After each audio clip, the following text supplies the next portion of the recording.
friends. Okay, so I did a lot of thinking about it, and I am going to add a small border.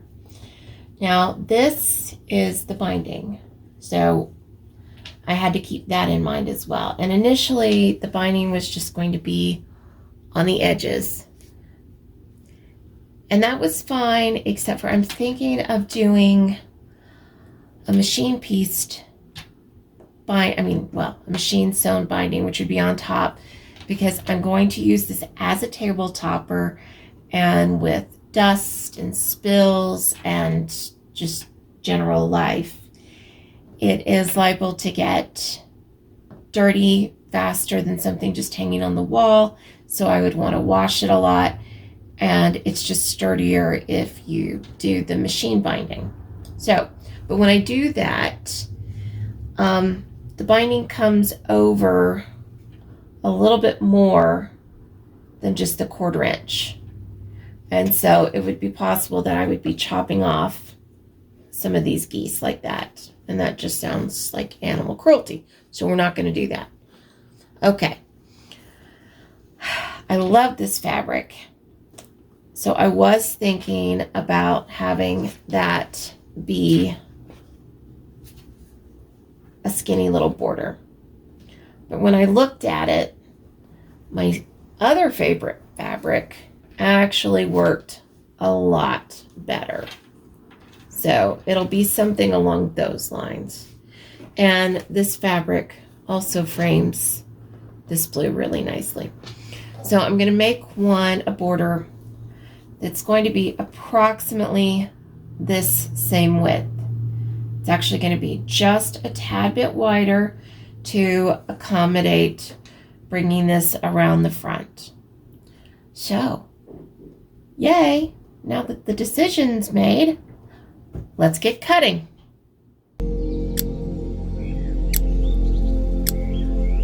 Okay, I have the strips sewn to add to the side. So, let's get sewing.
Alrighty, and there she is with another tiny little border. Okay, I'm loving it. I'm excited. Next thing I need to do is get it basted. So I will see you after that's done. And just like that, it is basted. It's as though the fairy of basting came down upon it like magic. But yeah, next step is the quilting.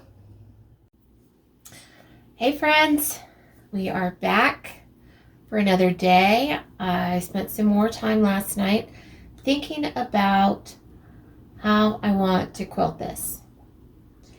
And I have some ideas. We'll have to play around and see how well they work out.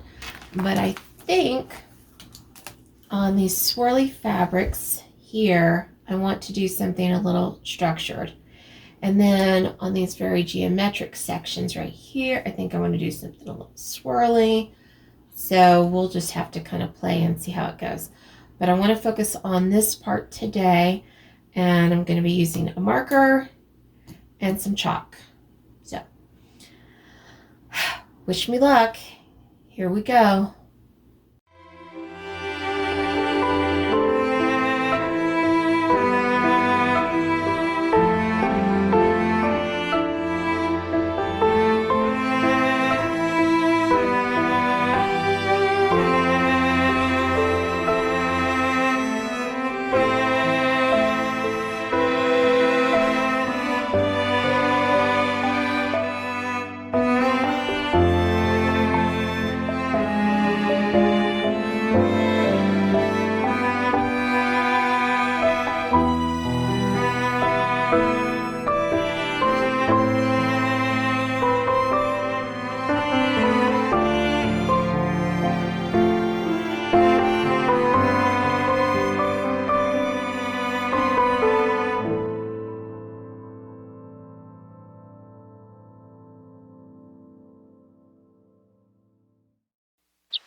And here we go. It is completely marked up. Didn't take long at all. I did have to use a blue marker because the yellow was not showing up in a few of the areas. I have no doubts that it'll come out washable marker. I've never had a problem with it. So I think that'll work out just great. Also, I used not just marker, but I also used chalk, because for these larger areas, these long lines, I didn't want to have to see the marker on them. So I did use that as well, just because it would kind of blend in later. And you know what the next step is, don't you? the actual quilting. That, however, is for another day. So until then, I hope you're cozy in your jammies.